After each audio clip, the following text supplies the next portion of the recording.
Bismillahirrahmanirrahim. Assalamualaikum warahmatullahi wabarakatuh. Selamat pagi saudara-saudara mahasiswa. Apa kabar hari ini? Mudah-mudahan kita semua dalam keadaan sehat. Mudah-mudahan kita semua dalam keadaan baik-baik saja di tengah merebaknya wabah virus COVID-19 atau Corona. Mengikuti surat edaran rektor bahwa perkuliahan kita sampai dengan tanggal 11 April itu perkuliahan online, di mana Anda berada entah di rumah masing-masing atau di kos masing-masing, karena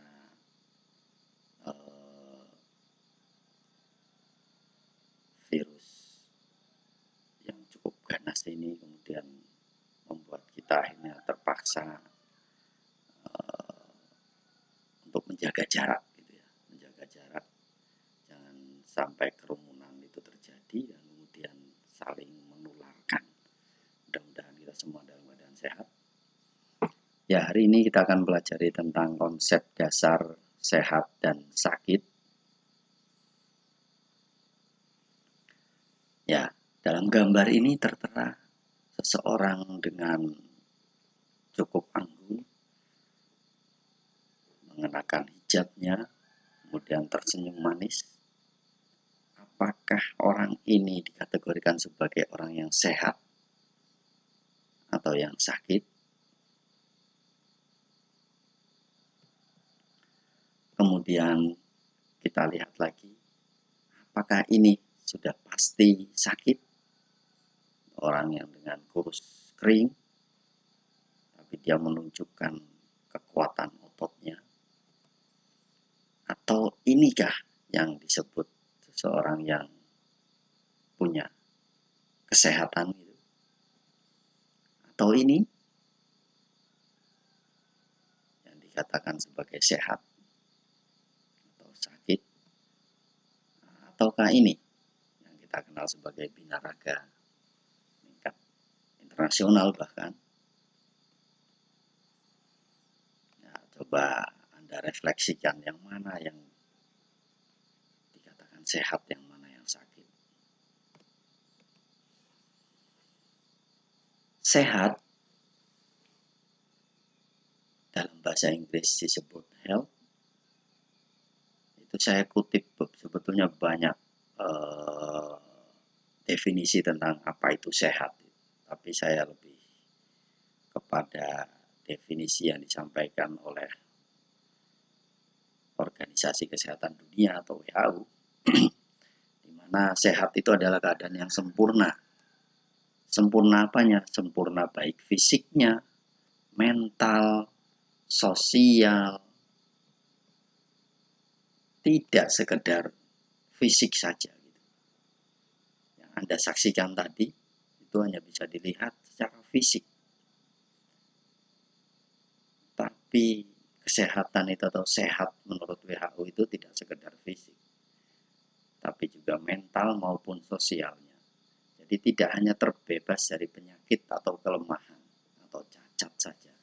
Itulah konsep sehat menurut WHO. Hari ini kita akan berbicara sehat versus sakit.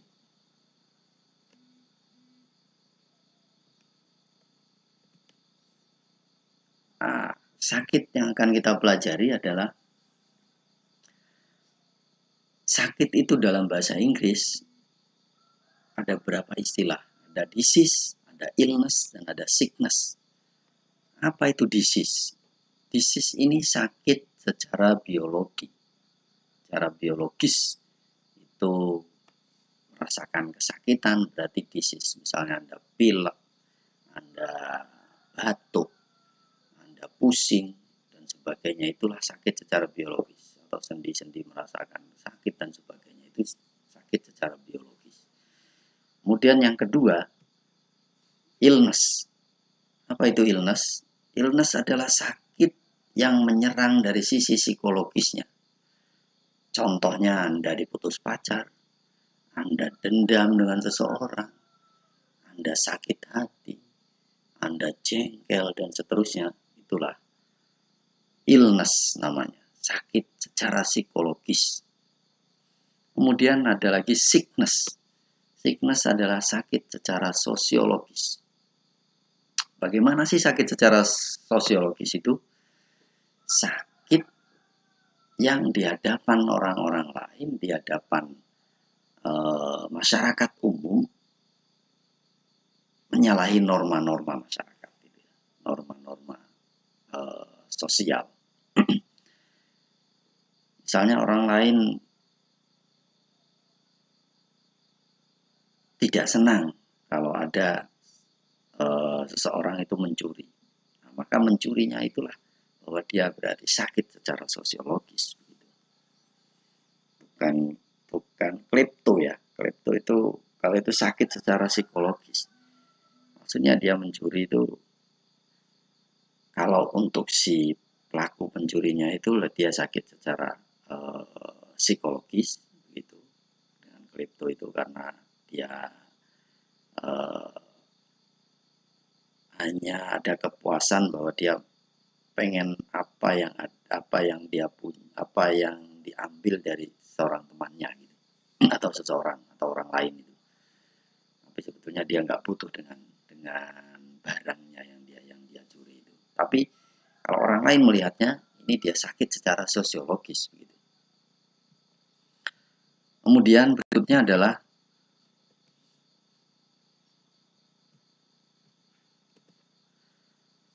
jadi sehat itu tadi setelah kita mempelajari sakit, maka mempelajari konsep sehat. Sehat itu adalah konstruk itu bangunan yang sangat longgar, bangunan teori yang sangat longgar, bangunan pemahaman yang sangat longgar dipahami oleh masyarakat. Jadi boleh siapa saja mengklaim bahwa dia sehat, boleh. Boleh siapa saja mengklaim bahwa dia memang keadaannya sehat. Sehat juga bersifat kualitatif. Apa artinya kualitatif? Ya, tidak bisa diukur dengan kuantitas. Gitu. Kalau diangkakan 1 sampai 10 seperti itu. Kalau ini tidak bisa, bersifat kualitatif. Gitu. Terus kemudian yang ketiga adalah bersifat kontinum. Kontinum itu akumulasi begitu. Kontinum itu sesuatu yang sifatnya bukan hitam putih saja gitu ya. Kalau dia tidak sehat ya sakit. Tidak seperti itu. Kontinum itu artinya semakin dia bergeser ke kanan atau semakin dia kondisi kesehatannya prima, maka dia bisa dikatakan sebagai kesehatannya prima. Tapi kalau semakin ke kiri atau ada rasa sakitnya, semakin banyak rasa sakit itu, ya dia berarti terganggu kesehatannya berkurang. Begitu. Itulah kontinumnya.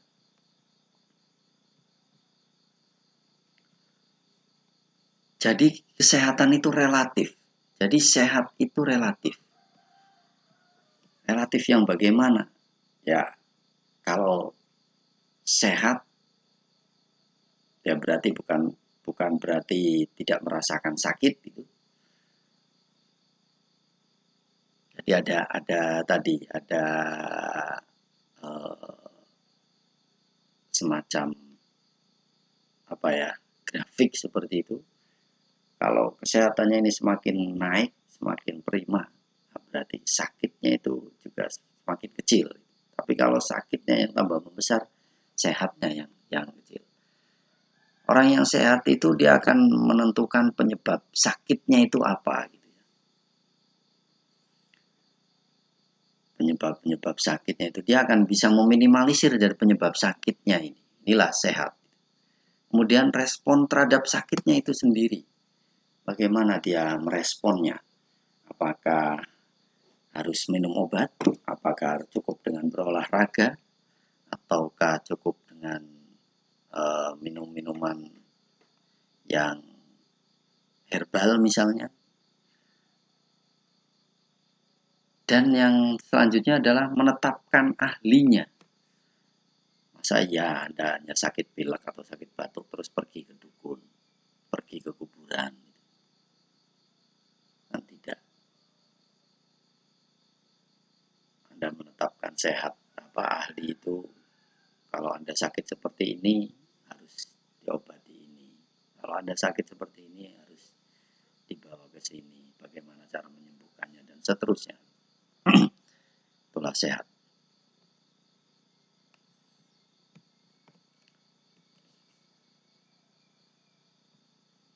Dalam mempelajari sehat dan sakit ini, kita akan mempelajari juga ruang lingkup kesehatan mental. Kita akan mempelajari tujuan dari kesehatan mental itu sendiri. Apa sih tujuannya?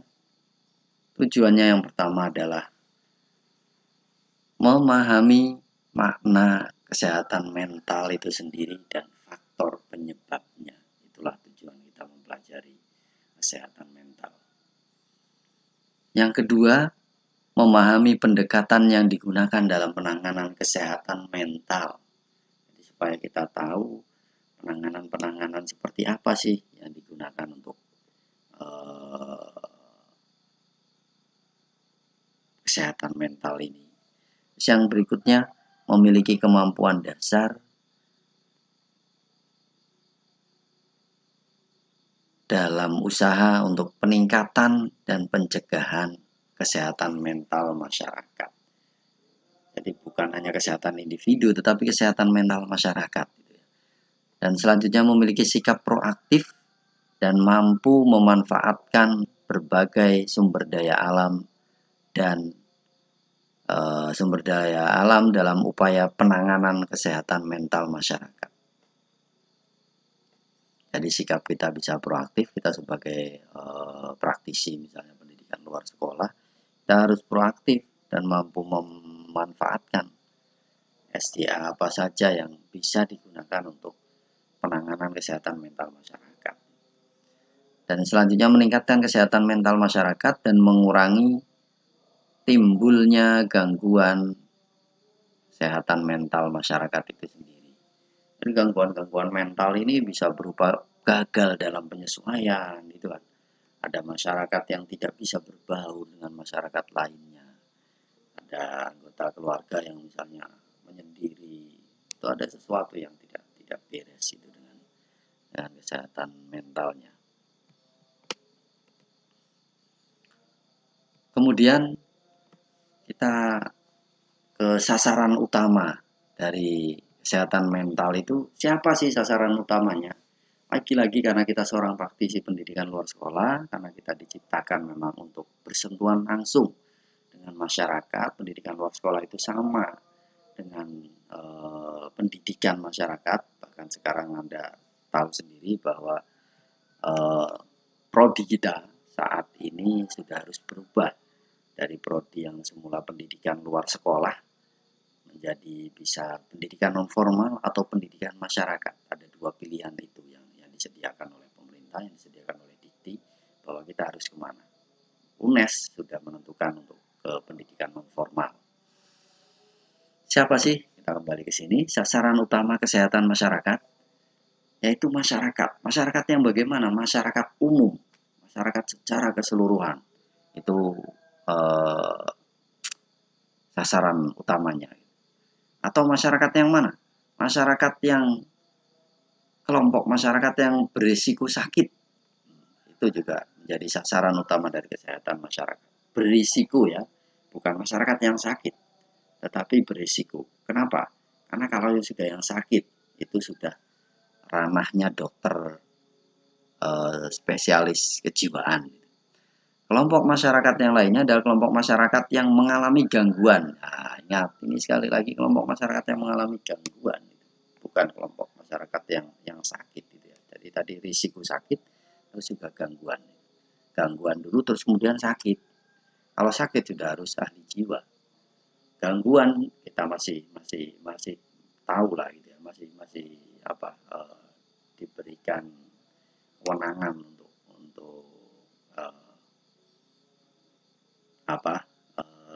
menanganinya. Kelompok masyarakat yang berikutnya ada kelompok masyarakat yang mengalami cacat atau hendaya dari mental itu sendiri.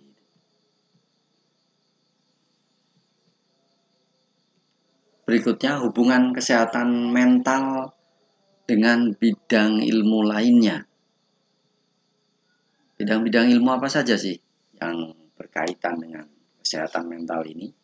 Ya, yang tadi sudah saya sebutkan sering di awal, kedokteran, terutama dengan kejiwaan, dokter-dokter ahli jiwa gitu ya.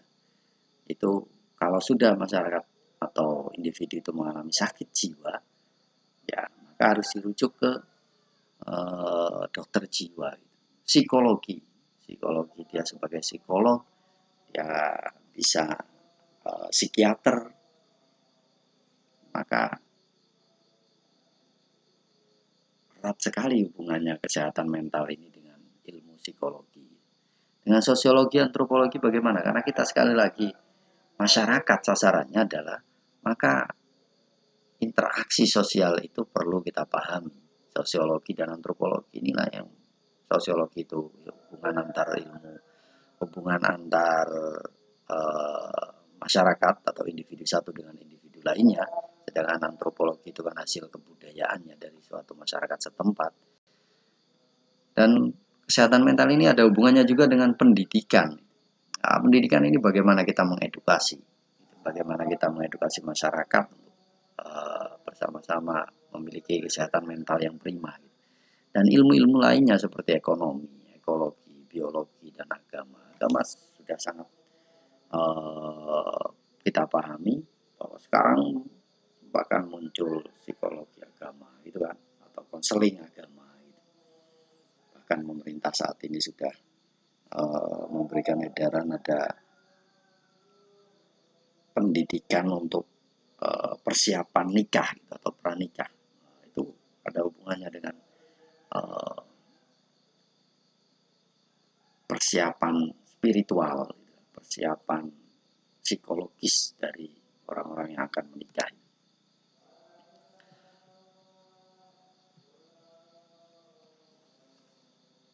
Kemudian yang kita pelajari adalah kesalahpemahaman dari apa itu kesehatan mental.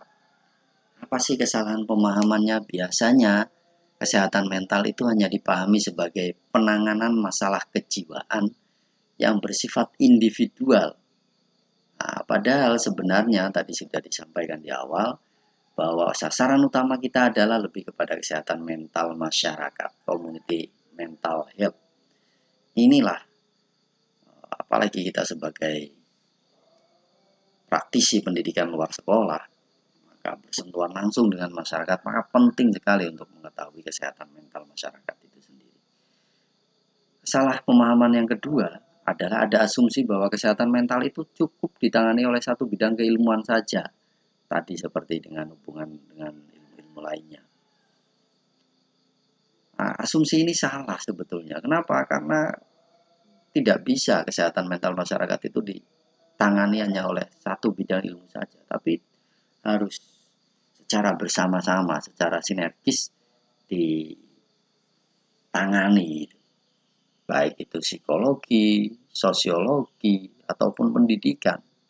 Semuanya bersama-sama bersatu padu untuk bersinergi untuk menangani kesehatan mental masyarakat itu sendiri. Kesehatan mental, kesalahan berikutnya adalah kesehatan mental itu sama dengan ketenangan batin. Padahal tidak sesederhana itu. Bahwa kesehatan mental itu lebih dari yaitu optimalisasi segenap potensi, baik fisik maupun mental, yang realitasnya kemungkinan menghadapi tekanan-tekanan tertentu itu luar biasa, bahkan kegagalan gitu. Jadi kesehatan mental itu sekali lagi bukan hanya ketenangan batin, ketenangan jiwa. Sementara fisiknya misalnya merana gitu, bukan itu. Tapi ya segenap potensi yang ada dari fisik, mentalnya dia itu kemudian berkembang secara positif.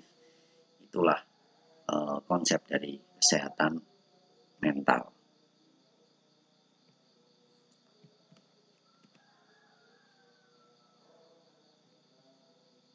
Jadi itu teman-teman mahasiswa, kita hari ini cukup mempelajari konsep dasar sehat dan sakit.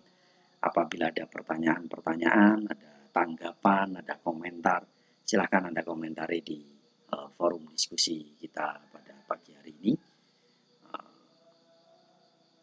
Diskusi Anda akan kami anggap sebagai nilai partisipasi dari pertemuan atau perkuliahan online pada hari ini. Saya berharap jika Anda sekarang ini ada di rumah, Anda tidak melupakan tugas-tugas atau kewajiban-kewajiban Anda dalam perkuliahan. Stay at home, jangan kemana-mana, karena virus corona mengancam kita semua. Maka Anda cukup melakukan perkuliahan online ini di rumah, kemudian Anda bisa kirim komentar, kirim pertanyaan dan sebagainya pada menu yang disediakan di Google Classroom. Mudah-mudahan hari ini perkuliahan kita bermanfaat. Sampai jumpa minggu depan. Billahi taufiq wal hidayah. Assalamualaikum.